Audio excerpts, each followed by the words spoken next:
So big boss season 11ನಲ್ಲಿ ಎಲ್ಲರೂ ಹೇಳ್ತಾ ಇದ್ದಾರೆ ತುಂಬಾನೇ ಜೆನ್ಯೂನ್ ಆಗಿ ಆಟ ಆಡ್ಬಿಟ್ಟು ವಿನ್ನರ್ ಆಗಬೇಕಿತ್ತು, ಆದರೆ ರನ್ನರ್ ಅಪ್ ಆಗಿ ಹೊರಗಡೆ ಬಂದಿದ್ದಾರೆ ಅಂತ ಹೇಳ್ಬಿಟ್ಟು ಸಾಕಷ್ಟು ಅವರ ಅಭಿಮಾನಿಗಳ ಭಕ್ತಗಣ ಅಂತಾನೆ ಹೇಳ್ಬೋದು ಎಲ್ಲರೂ ಹೇಳ್ತಾ ಇದ್ದಾರೆ. ಸೊ ತ್ರಿವಿಕ್ರಮ್ ಅವ್ರ ಜೊತೆಗೆ ನಾನಿದ್ದೀನಿ, ಏನು ಹೇಳ್ತಾರೆ ಕೇಳೋಣ. ಅವ್ರಿಗೆ ಸರಿಯಾಗಿ ನಿದ್ದೆ ಆಗಿಲ್ಲ, ಆದರೂ ಕೂಡ ನಾನು ಮಾತನಾಡಿಸ್ಲೇಬೇಕು ಅಂತ ಹೇಳ್ಬಿಟ್ಟು ಅವ್ರನ್ನ ಹುಡ್ಕೊಂಡು ಅವ್ರ ಮನೆಗೆ ಬಂದಿದ್ದೀನಿ. Hi hi, thank you so much. ಸ್ವಲ್ಪ ಕಾಯಿಸಿದೆ, ಬೇಜಾರು ಮಾಡ್ಕೋಬೇಡಿ. ಬಿಕಾಸ್ ನಿನ್ನೆ ಇನ್ನೂ ಜಸ್ಟ್ 120 ಡೇಸ್ ಮನೇಲಿದ್ದು ಬಂದಿರೋದು. ಸೊ ಇನ್ನೂ ಅಷ್ಟು ತಲೆ ಓಪನ್ ಅಪ್ ಆಗ್ತಾ ಇಲ್ಲ, ಹೊರಗಡೆಗೆ ಅಡ್ಜಸ್ಟ್ ಆಗಬೇಕು ಇನ್ನೂ. And thank you so much first day ಬಂದು ನನ್ನ ಹತ್ರ ಇಂಟರ್ವ್ಯೂ ತಗೋತಾರೋದಕ್ಕೆ.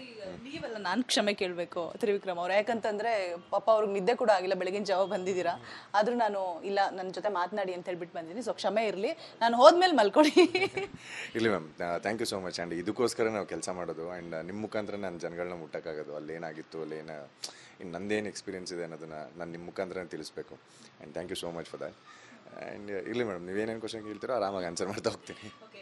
ಏನಿಲ್ಲ, ಓವರಾಲ್ ಆಗಿ 120 ಡೇಸ್ ಅಲ್ಲಿ ತನಕ ಬರೋದು ಅಂದ್ರೇ ದೊಡ್ಡ ಸವಾಲು. ಸೊ ತ್ರಿವಿಕ್ರಮ್ ಅವರೇ ವಿನ್ ಆಗ್ತಾರೆ, ಬಿಕಾಸ್ ಹನುಮಂತು ಅವರು ವೈಲ್ಡ್ ಕಾರ್ಡಲ್ಲಿ ಎಂಟರ್ ಆಗಿದ್ದು. ಸೊ ಎಲ್ಲರೂ ಏನು ಅಂದ್ಕೊಂಡಿದ್ವಿ, ಇಲ್ಲ ತ್ರಿವಿಕ್ರಮ್ ಅವರೇ ವಿನ್ ಅಂತ ಹೇಳ್ಬಿಟ್ಟು ನಾವೆಲ್ಲ ಅಂದ್ಕೊಂಡಿದ್ದು ಹಾಗೆಯೇ, ಸಾಕಷ್ಟು ಜನ ಹೊರಗಡೆ ಜನರು ಕೂಡ ಹಾಗೆ ಅಂದ್ಕೊಂಡಿದ್ರು, because wild card entry win ಆಗಲ್ಲ ಅಂತ ಹೇಳ್ಬಿಟ್ಟು. ಸೊ ನಿಮಗೆ ಅದ್ರ ಬಗ್ಗೆ ಅಸಮಾಧಾನ ಇದೆಯಾ? ಡೆಫಿನೆಟ್ಲಿ ಇಲ್ಲ ಮೇಡಮ್. ಅಂದರೆ ಬಿಗ್ ಬಾಸ್ ಅನ್ನೋದೇ ಒಂದು ಡಿಫ್ರೆಂಟ್ ಪ್ರಪಂಚ. ಅಲ್ಲಿ ಎಲ್ಲ ಬ್ಯಾಲೆನ್ಸ್ಡಾಗೆ ನಡೆಯುತ್ತೆ, ಯಾರಿಗೂ ಬಯಾಸ್ಡಾಗಂತೂ ನಡೆಯಲ್ಲ. ನನಗೊಂಥರ ಕೊಟ್ಟರು, ಅವನು ವೈಲ್ಡ್ ಕಾರ್ಡ್ ಬಂದ ಅವನಿಗೆ ಬೇರೆ ಥರ ಕೊಟ್ಟರು. ಸೊ ಆ ಥರದ್ದೆಲ್ಲ ಏನು ನಡೆಯಲ್ಲ. ಆ್ಯಂಡ್ ಟು ಬಿ ಫ್ರ್ಯಾಂಕ್, ನನಗೆ ಏನು ಅವನಿಗೆ ಹನುಮಂತಿಗೆ ಏನು ಕಪ್ಪೋಗಿದೆ ಅದ್ರ ಬಗ್ಗೆ ನನಗೇನು ಅಸಮಾಧಾನ ಇಲ್ಲ. ಆ್ಯಂಡ್ ನನಗಿದ್ದಿದ್ದು ಕೊನೆ ದಿನ ತನಕ ಅಲ್ಲಿರಬೇಕು ಅಂತ. ಆ್ಯಂಡ್ ಕಿಚ್ಚ ಸುದೀಪ್ ಅಣ್ಣನ ಕೈಯಲ್ಲಿ ನಾನು ಇರಬೇಕು ಅನ್ನೋದು ನನ್ನ ಟಾರ್ಗೆಟ್ ಆಗಿತ್ತು. Cup is rest of the people, ಅವ್ರು ಯಾರಿಗೆ ಓಟ್ ಹಾಕ್ತಾರೆ ಆ್ಯಂಡ್ ಅವ್ರು ಯಾವ ಥರ ಮೆಜರ್ಮೆಂಟ್ ತೊಗೊಂಡು ಕ್ಯಾಲ್ಕುಲೇಟ್ ಮಾಡ್ತಾರೆ ಅನ್ನೋದು ನಮ್ಗೆ ಒಳಗಡೆ ಇದ್ದಾಗ ಗೊತ್ತಾಗಲ್ಲ. ನನ್ನ ಏಮ್ ಇದ್ದಿದ್ದು ಸುದೀಪ್ ಅಣ್ಣನ ಕೈಲಿರಬೇಕು ಅಂತ. ಸೊ ಅದಾಯಿತು. ಸೊ ನಂಗೆ ಅದ್ರ ಬಗ್ಗೆ ತುಂಬಾ ಖುಷಿ ಇದೆ. ತ್ರಿವಿಕ್ರಮ್ ಅವ್ರಿಗೆ ಸಾಕಷ್ಟು ಕಹಿ ಘಟನೆಗಳು ಕೂಡ ಇರುತ್ತೆ ಬಿಗ್ ಬಾಸ್ ಮನೆ ಒಳಗಡೆ, ಸಿಹಿ ಘಟನೆಗಳು ಕೂಡ ಬುತ್ತಿನೇ ಎತ್ಕೊಂಡು ಬಂದಿರ್ತೀರ ಒಂದಷ್ಟು. ಒಂದು ಕಹಿ ಘಟನೆ ಮರೆಯೋಕ್ಕಾಗದೇ ಇರುವಂಥದ್ದು, ತುಂಬ ನೋವು ಕೊಟ್ಟಿರುವಂಥದ್ದು, ತುಂಬ ನಿಮ್ಮನ್ನ ಕುಗ್ಗಿಸಿರುವಂಥದ್ದು. ನನಗೆ ಆ ಥರ ಯಾವುದು ಕುಗ್ಗಿಸಿದ್ರು ಅಂತ ಯಾವುದೂ ಇಲ್ಲ ಮೇಡಮ್. ಅಂದರೆ ಒಂದು ಆ ಮನೇಲಿ ನಾಮಿನೇಷನ್ ಪ್ರಕ್ರಿಯೆ ಅನ್ನೋದು, ಕಳಪೆ ಅನ್ನೋದು, ಅದು ಯೂಶಲ್ ಇದ್ದಿದ್ದು ವೀಕ್ಲಿ ಇದ್ದಂಥ ಪ್ರೋಸೆಸ್ ಅದು. ಆ ವಿಷಯಗಳಿಗೆಲ್ಲ ನಾನಂತೂ ಕುಗ್ಗೋನಲ್ಲ. ಆ್ಯಂಡ್ ಯಾವುದು ನನ್ನನ್ನು ಇಂಟೆನ್ಷನಾಗಿ ಯಾರೂ ಕುಗ್ಸೋಕ್ಕೆ ಚಾನ್ಸೇ ಇರಲಿಲ್ಲ, ಬಿಕಾಸ್ ನನ್ನದು ಸ್ಟ್ರಾಂಗ್ ಮೈಂಡ್ ಸೆಟ್ ಇದ್ದಿದ್ದರಿಂದ. ಆ್ಯಂಡ್ ಯಾರೂ ಅಂದರೆ ನಾನು ಬೇರೆಯವ್ರ ಜೊತೆ ಕಾಂಪೀಟ್ ಮಾಡ್ತಾ ಇರಲಿಲ್ಲ. ಒಂದು ರೀಸನ್ನು, ಯಾವುದೇ ವಿಷಯದಲ್ಲಿ ನಾನು ಕುಗ್ಗಿರಲಿಲ್ಲ, ಕುಗ್ಗೋ ಅಂಥ ಪಾಯಿಂಟ್ ಯಾವುದೂ ಇರಲಿಲ್ಲ. But every day I was enjoying my own self. Like ಸಕ್ಕತ್ ಎಂಜಾಯ್ ಮಾಡ್ತಿದ್ದೆ ನಾನು ಪ್ರತಿದಿನ ಇಲ್ಲಿ ಏನು ಕೆಲಸ ಮಾಡಿದ್ರೆ ನಾಳೆ ಉಳ್ಕೋಬೋದು ಅನ್ನೋ ಪ್ರೋಸೆಸ್ ಇತ್ತು. ಸೊ ಆ ಪ್ರೋಸೆಸ್ಸಲ್ಲೆಲ್ಲ ಎಂಜಾಯ್ ಮಾಡ್ಕೊಂಬಂದೆ. ಈ ಕುಗ್ಗಿದ್ದಂಥದ್ದು ಎಲ್ಲೂ ಇಲ್ಲ. ಬಟ್ 1 ವೀಕ್ ಏನಕ್ಕೆ ಡಲ್ ಆದೆ ಅಂತಂದರೆ, ಆ ಟೈಮಲ್ಲಿ ತಾಯಿ ನೆನಪು, ತುಂಬ ದಿನ ಆದಮೇಲೆ ಅವರೊಬ್ಬರೇ ಇದ್ದರು ಅನ್ನೋದೊಂದು. ಸೊ ಆ ವಿಷಯದಲ್ಲಿ ಒಂದು ಸ್ವಲ್ಪ ಲೈಟಾಗಿ ಕುಗ್ಗಿದ್ದಿದೆ. Other than that I am okay, all good. But ನನಗೆಲ್ಲೋ ಒಂದು ಕಡೆ ಅನ್ನಿಸ್ತು, ತ್ರಿವಿಕ್ರಮ್ ಅವರು ಒಬ್ಬರಿಂದ ಒಂದು ಕಮೆಂಟ್ ಬರುತ್ತೆ, ನಾನು ಈ ಪ್ರಶ್ನೆನ ನಿಮ್ಮ ತಾಯಿಗೂ ಕೂಡ ಕೇಳಿದೆ, ಅವರು ತುಂಬ ತೂಕದ ಮಾತಾಡಿದ್ರು, ಗೋಮುಖ ವ್ಯಾಘ್ರ ಅಂತ ಒಬ್ರು ಹೇಳ್ತಾರೆ. ಸೊ ಅವಾಗೆಲ್ಲೋ ಒಂದು ಕಡೆ ತ್ರಿವಿಕ್ರಮ್ ಅವರು ತುಂಬ ಬೇಜಾರಾಗ್ತಾರೆ, ಆ ಬಗ್ಗೆ ಮಾತನಾಡ್ತಾರೆ. ಬಿಕಾಸ್ ನಾವು ಬೇಜಾರಾಗಿಲ್ಲ ಅಂದರೆ ಅದ್ರ ಬಗ್ಗೆ ನೆಗ್ಲೆಕ್ಟ್ ಮಾಡಿಬಿಡ್ತೀವಿ, ಇಗ್ನೋರ್ ಇಟ್ ಅಂತ ಹೇಳ್ಬಿಟ್ಟು ಬಿಟ್ಬಿಡ್ತೀವಿ. ಸೊ ನೀವು ಅದ್ರ ಬಗ್ಗೆ ತುಂಬ ಆಳವಾಗಿ ಯೋಚಿಸಿದ್ರಿ, ಮಾತನಾಡಿದ್ರಿ ಕೂಡ. ಗೋಮುಖ ವ್ಯಾಘ್ರ ಅನ್ನುವಂತಹ ಪದ ಎಷ್ಟು ಹರ್ಟ್ ಮಾಡ್ತು ತ್ರಿವಿಕ್ರಮ್ಗೆ? ಒಂದು ನನಗೆ ಅಂದರೆ ಕ್ಲೋಸ್ಲಿ ಐ ವರ್ಕ್ ವಿತ್ ಎಲ್ಲ ಹುಡುಗರ ಜೊತೆಗೆ ವರ್ಕ್ ಮಾಡೋದು, ಆ್ಯಂಡ್ ಅಕ್ಕ ತಂಗಿದ್ರ ಜೊತೆಗೆ ಬೆಳೆದಿರೋದು. ಒಂದು ಹುಡುಗರಿಂದ ಮಾತುಗಳು ಯೂಶಲಿ ಕೇಳ್ತೀವಿ, ಬಿಕಾಸ್ ಫ್ರೆಂಡ್ ಸರ್ಕಲ್ ಇರೋದೇ ಆ ಥರ. ಆ್ಯಂಡ್ ಮಾತಾಡ್ತೀವಿ, ಅದಕ್ಕಿನ್ನ ಬೇರೆ ಮಾತುಗಳು ಬರುತ್ತೆ.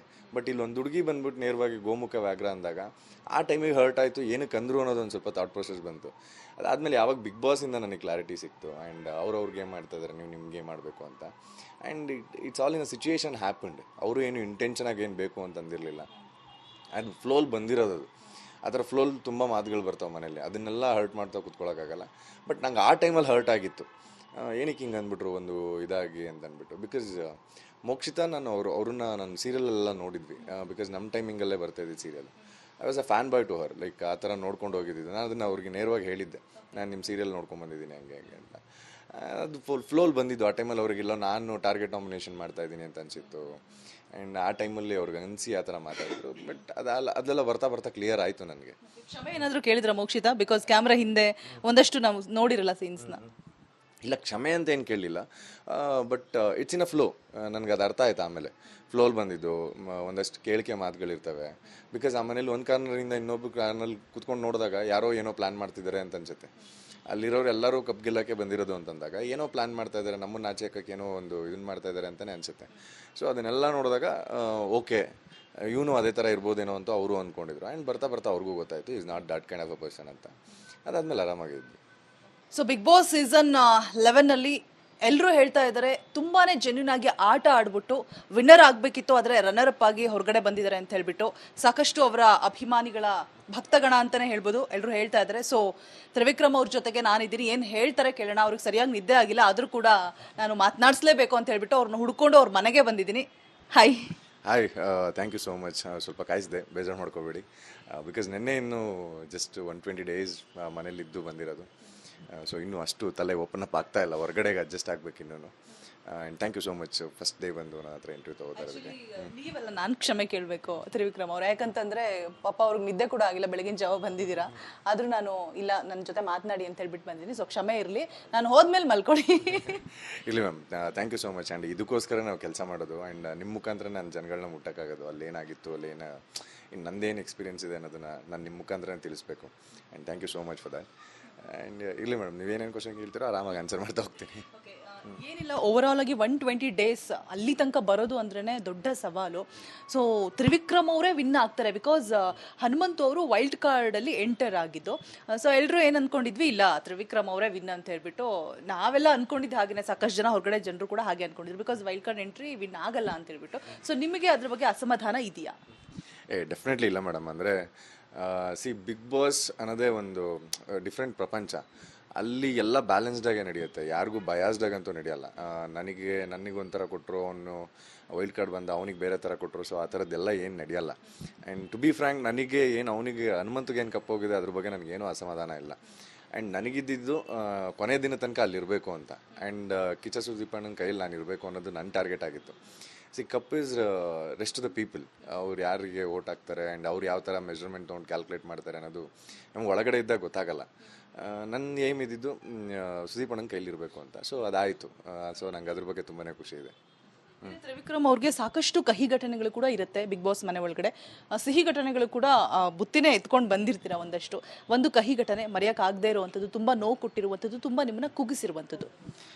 ನನಗೆ ಆ ಥರ ಯಾವುದು ಕುಗ್ಗಿಸಿದ್ರು ಅಂತ ಯಾವುದೂ ಇಲ್ಲ ಮೇಡಮ್. ಅಂದರೆ ಒಂದು ಆ ಮನೇಲಿ ನಾಮಿನೇಷನ್ ಪ್ರಕ್ರಿಯೆ ಅನ್ನೋದು, ಕಳಪೆ ಅನ್ನೋದು, ಅದು ಯೂಶಲ್ ಇದ್ದಿದ್ದು ವೀಕ್ಲಿ ಇದ್ದಂಥ ಪ್ರೋಸೆಸ್ ಅದು. ಆ ವಿಷಯಗಳಿಗೆಲ್ಲ ನಾನಂತೂ ಕುಗ್ಗೋನಲ್ಲ. ಆ್ಯಂಡ್ ಯಾವುದು ನನ್ನನ್ನು ಇಂಟೆನ್ಷನಾಗಿ ಯಾರೂ ಕುಗ್ಸೋಕ್ಕೆ ಚಾನ್ಸೇ ಇರಲಿಲ್ಲ, ಬಿಕಾಸ್ ನನ್ನದು ಸ್ಟ್ರಾಂಗ್ ಮೈಂಡ್ ಸೆಟ್ ಇದ್ದಿದ್ದರಿಂದ. ಆ್ಯಂಡ್ ಯಾರೂ ಅಂದರೆ ನಾನು ಬೇರೆಯವ್ರ ಜೊತೆ ಕಾಂಪೀಟ್ ಮಾಡ್ತಾ ಇರಲಿಲ್ಲ. ಒಂದು ರೀಸನ್ನು, ಯಾವುದೇ ವಿಷಯದಲ್ಲಿ ನಾನು ಕುಗ್ಗಿರಲಿಲ್ಲ, ಕುಗ್ಗೋ ಅಂಥ ಪಾಯಿಂಟ್ ಯಾವುದೂ ಇರಲಿಲ್ಲ. But every day I was enjoying my own self. Like ಸಕ್ಕತ್ ಎಂಜಾಯ್ ಮಾಡ್ತಿದ್ದೆ ನಾನು ಪ್ರತಿದಿನ ಇಲ್ಲಿ ಏನು ಕೆಲಸ ಮಾಡಿದ್ರೆ ನಾಳೆ ಉಳ್ಕೋಬೋದು ಅನ್ನೋ ಪ್ರೋಸೆಸ್ ಇತ್ತು. ಸೊ ಆ ಪ್ರೋಸೆಸ್ಸಲ್ಲೆಲ್ಲ ಎಂಜಾಯ್ ಮಾಡ್ಕೊಂಬಂದೆ. ಈ ಕುಗ್ಗಿದ್ದಂಥದ್ದು ಎಲ್ಲೂ ಇಲ್ಲ. ಬಟ್ 1 ವೀಕ್ ಏನಕ್ಕೆ ಡಲ್ ಆದೆ ಅಂತಂದರೆ, ಆ ಟೈಮಲ್ಲಿ ತಾಯಿ ನೆನಪು, ತುಂಬ ದಿನ ಆದಮೇಲೆ ಅವರೊಬ್ಬರೇ ಇದ್ದರು ಅನ್ನೋದೊಂದು. ಸೊ ಆ ವಿಷಯದಲ್ಲಿ ಒಂದು ಸ್ವಲ್ಪ ಲೈಟಾಗಿ ಕುಗ್ಗಿದ್ದಿದೆ. Other than that I am okay, all good. But ನನಗೆಲ್ಲೋ ಒಂದು ಕಡೆ ಅನ್ನಿಸ್ತು, ತ್ರಿವಿಕ್ರಮ್ ಅವರು ಒಬ್ಬರಿಂದ ಒಂದು ಕಮೆಂಟ್ ಬರುತ್ತೆ, ನಾನು ಈ ಪ್ರಶ್ನೆನ ನಿಮ್ಮ ತಾಯಿಗೂ ಕೂಡ ಕೇಳಿದೆ. ಅವರು ತುಂಬ ತೂಕದ ಮಾತಾಡಿದ್ರು. ಗೋಮುಖ ವ್ಯಾಘ್ರ ಅಂತ ಒಬ್ರು ಹೇಳ್ತಾರೆ. ಸೊ ಅವಾಗೆಲ್ಲೋ ಒಂದು ಕಡೆ ತ್ರಿವಿಕ್ರಮ್ ಅವರು ತುಂಬ ಬೇಜಾರಾಗ್ತಾರೆ, ಆ ಬಗ್ಗೆ ಮಾತನಾಡ್ತಾರೆ. ಬಿಕಾಸ್ ನಾವು ಬೇಜಾರಾಗಿಲ್ಲ ಅಂದರೆ ಅದ್ರ ಬಗ್ಗೆ ನೆಗ್ಲೆಕ್ಟ್ ಮಾಡಿಬಿಡ್ತೀವಿ, ಇಗ್ನೋರ್ ಇಟ್ ಅಂತ ಹೇಳ್ಬಿಟ್ಟು ಬಿಟ್ಬಿಡ್ತೀವಿ. ಸೊ ನೀವು ಅದ್ರ ಬಗ್ಗೆ ತುಂಬ ಆಳವಾಗಿ ಯೋಚಿಸಿದ್ರಿ, ಮಾತನಾಡಿದ್ರಿ ಕೂಡ. ಗೋಮುಖ ವ್ಯಾಘ್ರ ಅನ್ನುವಂಥ ಪದ ಎಷ್ಟು ಹರ್ಟ್ ಮಾಡ್ತು ತ್ರಿವಿಕ್ರಮ್ಗೆ?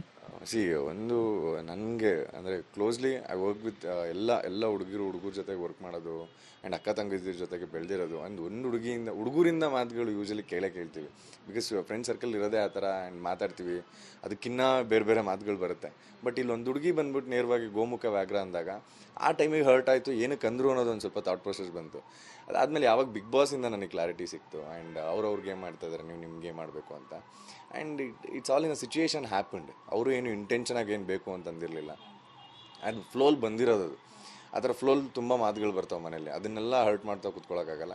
ಬಟ್ ನಂಗೆ ಆ ಟೈಮಲ್ಲಿ ಹರ್ಟ್ ಆಗಿತ್ತು, ಏನಕ್ಕೆ ಹಿಂಗೆ ಅಂದ್ಬಿಟ್ರು ಒಂದು ಇದಾಗಿ ಅಂತ ಅಂದ್ಬಿಟ್ಟು. ಬಿಕಾಸ್ ಮೋಕ್ಷಿತಾ ಅವ್ರನ್ನ ನಾನು ಸೀರಿಯಲೆಲ್ಲ ನೋಡಿದ್ವಿ, ಬಿಕಾಸ್ ನಮ್ಮ ಟೈಮಿಂಗಲ್ಲೇ ಬರ್ತಾಯಿದ್ದೆ serial. I was a fan boy to her, like ಆ ಥರ ನೋಡ್ಕೊಂಡು ಹೋಗಿದ್ದೆ. ನಾನು ಅದನ್ನು ಅವ್ರಿಗೆ ನೇರವಾಗಿ ಹೇಳಿದ್ದೆ, ನಾನು ನಿಮ್ಮ ಸೀರಿಯಲ್ ನೋಡ್ಕೊಂಡು ಬಂದಿದ್ದೀನಿ ಹಂಗೆ ಹಂಗೆ ಅಂತ. ಅದು ಫ್ಲೋಲ್ ಬಂದಿದ್ದು. ಆ ಟೈಮಲ್ಲಿ ಅವ್ರಿಗೆಲ್ಲ ನಾನು ಟಾರ್ಗೆಟ್ ನಾಮಿನೇಷನ್ ಮಾಡ್ತಾ ಇದ್ದೀನಿ ಅಂತ ಅನಿಸಿತ್ತು. ಆ್ಯಂಡ್ ಆ ಟೈಮಲ್ಲಿ ಅವ್ರಿಗೆ ಅನಿಸಿ ಆ ಥರ ಮಾತಾಡಿದ್ರು. ಬಟ್ ಅದೆಲ್ಲ ಬರ್ತಾ ಬರ್ತಾ ಕ್ಲಿಯರ್ ಆಯಿತು ನನಗೆ. ಕ್ಷಮೆ ಏನಾದರೂ ಕೇಳಿದ್ರ ಮೋಕ್ಷಿತಾ? ಬಿಕಾಸ್ ಕ್ಯಾಮ್ರಾ ಹಿಂದೆ ಒಂದಷ್ಟು ನಾವು ನೋಡಿರಲ್ಲ ಸೀನ್ಸ್ನ. ಇಲ್ಲ, ಕ್ಷಮೆ ಅಂತ ಏನು ಕೇಳಲಿಲ್ಲ. But it's in a flow. ನನಗೆ ಅದು ಅರ್ಥ ಆಯ್ತು. ಆಮೇಲೆ ಫ್ಲೋಲ್ ಬಂದಿದ್ದು ಒಂದಷ್ಟು ಕೇಳಿಕೆ ಮಾತುಗಳಿರ್ತವೆ. ಬಿಕಾಸ್ ಆ ಮನೇಲಿ ಒಂದು ಕಾರ್ನರಿಂದ ಇನ್ನೊಬ್ಬ ಕಾರ್ನಲ್ಲಿ ಕೂತ್ಕೊಂಡು ನೋಡಿದಾಗ ಯಾರೋ ಏನೋ ಪ್ಲ್ಯಾನ್ ಮಾಡ್ತಿದ್ದಾರೆ ಅಂತ ಅನ್ಸುತ್ತೆ. ಅಲ್ಲಿರೋರು ಎಲ್ಲರೂ ಕಪ್ ಗೆಲ್ಲಕ್ಕೆ ಬಂದಿರೋದು ಅಂತಂದಾಗ ಏನೋ ಪ್ಲ್ಯಾನ್ ಮಾಡ್ತಾ ಇದ್ದಾರೆ, ನಮ್ಮನ್ನು ಆಚೆ ಹಾಕಕ್ಕೆ ಏನೋ ಒಂದು ಇದನ್ನು ಮಾಡ್ತಾ ಇದ್ದಾರೆ ಅಂತಲೇ ಅನಿಸುತ್ತೆ. ಸೊ ಅದನ್ನೆಲ್ಲ ನೋಡಿದಾಗ ಓಕೆ, ಇವನು ಅದೇ ಥರ ಇರ್ಬೋದೇನೋ ಅಂತ ಅವರು ಅಂದ್ಕೊಂಡಿದ್ರು. ಆ್ಯಂಡ್ ಬರ್ತಾ ಬರ್ತಾ ಅವ್ರಿಗೂ ಗೊತ್ತಾಯಿತು is not that kind of a person ಅಂತ. ಅದಾದಮೇಲೆ ಆರಾಮಾಗಿದ್ವಿ.